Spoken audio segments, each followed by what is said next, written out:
अधीक्षक जिला कारागार चित्रकूट अशोक कुमार सागर ने बताया, बंदियों के लिए ट्रेनिंग प्रोग्राम की शुरुआत की जा चुकी है। शीघ्र ही लाइब्रेरी खोलने की योजना है। सुनिए वो क्या कुछ बोल रहे हैं। स्वागत है आपका फुल स्टॉप में। मैं हूं आपका साथी सौरभ द्विवेदी। आज हम पहुंचे हैं जिला कारागार चित्रकूट में। हमारे साथ जेल अधीक्षक अशोक कुमार सागर हैं। उनसे जानकारी लेंगे कि किस प्रकार का प्रशिक्षण देते हैं, कैदियों के साथ कैसा बिहेव रहता है और क्या सोच है उनको कैदियों को लेकर के। सर स्वागत है आपका। हमारे यहाँ पर जो है लगभग 700 की संख्या में बंदी निरुद्ध हैं।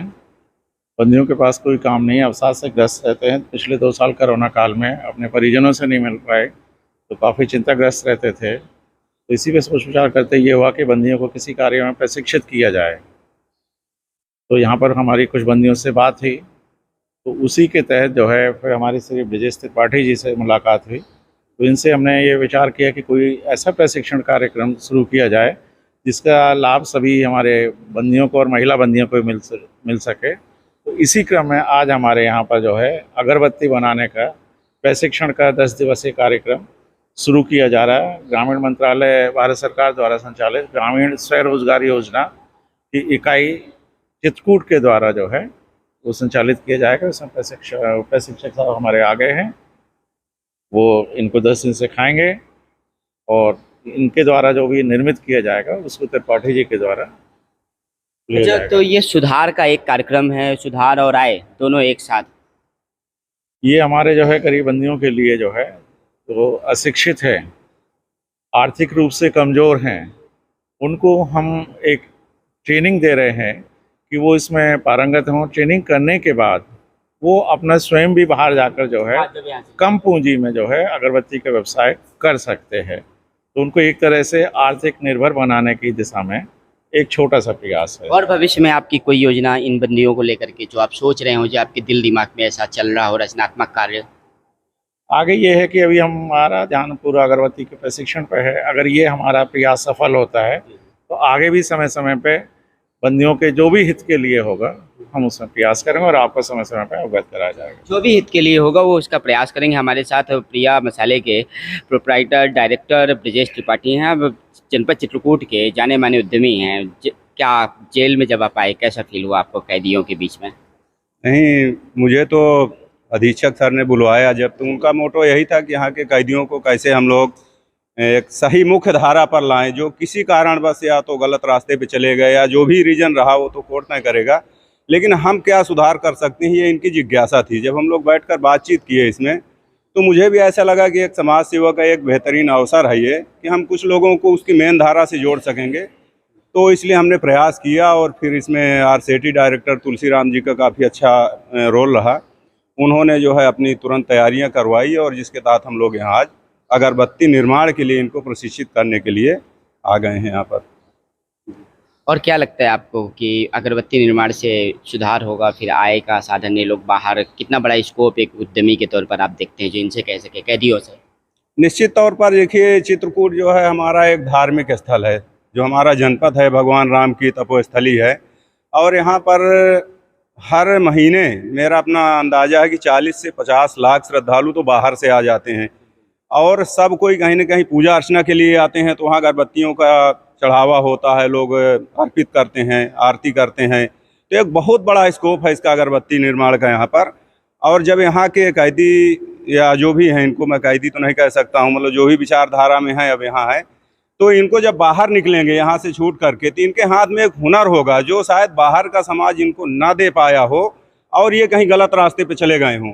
वो देने का प्रयास यहाँ पर किया जा रहा है कि हम आपको जब यहाँ से आज जाएँ तो एक हुनरमंद बन करके जाएँ और अपना स्वरोजगार स्थापित करें और खुद का व्यवसाय हो, खुद का रोजगार हो और आत्मविश्वास के साथ आप समाज की मुख्य धारा से जुड़कर काम कर सकें। अच्छा, इसका श्रेय आप किसको देंगे? खुद जेल अधीक्षक जो है उनको? निश्चित सरकार को। जेल अधीक्षक सर का, मेरे सामने तो जेल अधीक्षक सर का प्रस्ताव आया और उनकी मंशा आई, जैसे कि अभी हम लोगों की चर्चा चल रही थी। इनकी जल्द ही एक जिज्ञासा है कि यहाँ पर लाइब्रेरी का भी निर्माण किया जाए जिसको मानसिक रूप से भी हमारे कैदी जागरूक हों, पढ़ाई के आगे आएँ। तो ये भी एक बहुत बड़ी इनकी विचारधाराएं हैं। कुछ भजन कार्यक्रम को लेकर की भी इनकी जिज्ञासा है कि भाई कोई डिप्रेशन में ना रहे मेरा कैदी और उसको कुछ न कुछ इंटरटेनमेंट मिलता रहे, ऐसा जो हमारे धार्मिक और सामाजिक हित में हो। तो इनके बदलाव के साथ ही मुझे जुड़ने का अवसर मिला और मैं इसीलिए इनके साथ जुड़ा और काम करने के लिए तत्पर।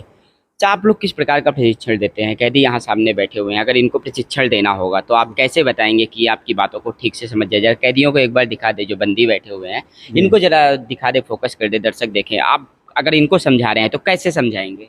जी सर, उसे मुझे जो है 2011 से आरसीटी में डीएससी हूँ मैं, और मुझे बहुत आज खुशी है कि आज जो है ऐसी जगह में आज ये सौभाग्य के लोगों बताएंगे कैसे? हाँ, तो इनको जो है हम सबसे पहले जो है इनका थोड़ी मोटिवेट किएंगे, थोड़ा लिखित देंगे। इसके बाद ये पाउडर होते हैं, पाउडर को गूँथेंगे, गूँथने के बाद इसमें जो कलर है उसका छोड़ करके उतना, और फिर हमने इसको लपेटने की, हैंडमेड लपेटने की जो है ये कला बताएंगे कि अगरबत्ती कितना आटा चाहिए लपेटने के लिए, कितनी काड़ी छोड़ना चाहिए, कितनी मोटी होनी चाहिए, कितनी पतली होनी चाहिए।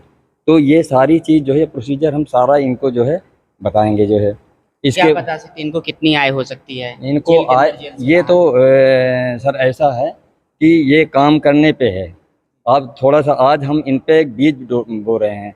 बीज बोने के बाद जो है जो पौधा अगर ये तैयार कर लिए, उसको पाल पोस लिए, तो ये फल फूल इतना ज़्यादा देंगे तो करोड़ों रुपए में, लाखों से करोड़ों रुपए में। ये तो तो व्यवसाय। क्या लगता है आपको कि फूल की अगरबत्ती भी बनती है? हमने सुना था फूल के द्वारा भी। तो ये किस प्रकार की अगरबत्तियों का निर्माण करा रहे हैं? सबसे पहले तो मैं धन्यवाद ज्ञापित करूंगा आदरणीय जेल अधीक्षक महोदय का, और हमारे कमेटी के सदस्य आदरणीय ब्रिजेश त्रिपाठी सर का, जिनकी अगुवाई में ये जेल में यहाँ पर इस प्रकार का प्रोग्राम चल पाया है। और ये हमारे लिए बहुत ही स्पेशल है, और पूरा फोकस, पूरी मेहनत हम यहाँ पर लगाएंगे कि जो है कैंडिडेट यहाँ पर पूरी तरह से ट्रेंड हो जाए। अब जैसा कि आपने कहा कि फ्लावर की भी बनती है, तो अगरबत्ती बहुत सारी बनती हैं। फ्लावर को क्या करते हैं, पहले सुखा करके उसका पाउडर बना करके, हाँ पाउडर बना करके, फिर इसके बाद अभी शुरुआत में इन लोगों को हैंडमेड बनाया जा रहा है। इसके बाद मशीन मेड भी आती हैं, और मेन इसमें रहता है सुगंधित करना, उसको सुगंध देना। तो वो इनको हमारे जो ट्रेनर है इनको ट्रेंड करेंगे, किस प्रकार से हम कंपाउंड बनाएंगे उसका, किस प्रकार से उसका सुगंध बनाएंगे, और किस तरह से अगरबत्ती को डिप करेंगे, ये मेन रहता है। इसके अलावा आरसीटी के द्वारा एंटरप्रेन्योरशिप यानी उद्यमिता, उस चीज़ को कैसे बिजनेस तक ले जाएं, कैसे मार्केट में बेचें, ये चीज़ का मुख्य आप लोगों को सिखाया जाएगा। तो ये ट्रेनिंग देंगे ये बंदियों को, और किस प्रकार से बना सकते हैं, कैसे बेचा जा सकता है, और जेल अधीक्षक की जो अपनी सोच है कि किस प्रकार से इनमें जो मानसिक सुधार आना बहुत ज़्यादा ज़रूरी होता है। क्योंकि अगर अपराध की बात करेंगे तो अपराधी कोई ऐसे नहीं बन जाता, कुछ ना कुछ इसके अंदर मानसिक विकार उत्पन्न हो जाते हैं। भले कैसी भी परिस्थिति रहती हो, लेकिन उस वक्त वो अपराधी के रूप में आ जाता है। और जेल अधीक्षक का भरपूर ये प्रयास है कि ऐसे ट्रेनिंग प्रोग्राम के माध्यम से और ऐसे कार्यक्रमों के माध्यम से हम एक बड़ा सुधार का कार्यक्रम कर सके। भविष्य में यहाँ एक लाइब्रेरी बनाने का भी काम करने के लिए सोच रहे हैं। सरकार की भी इस ओर सोच है कि लाइब्रेरी गाँव-गाँव होनी चाहिए, और वही एक सोच इस जेल के अधीक्षक अशोक कुमार सर की है। बने रहिए हमारे साथ फुल स्टॉप में।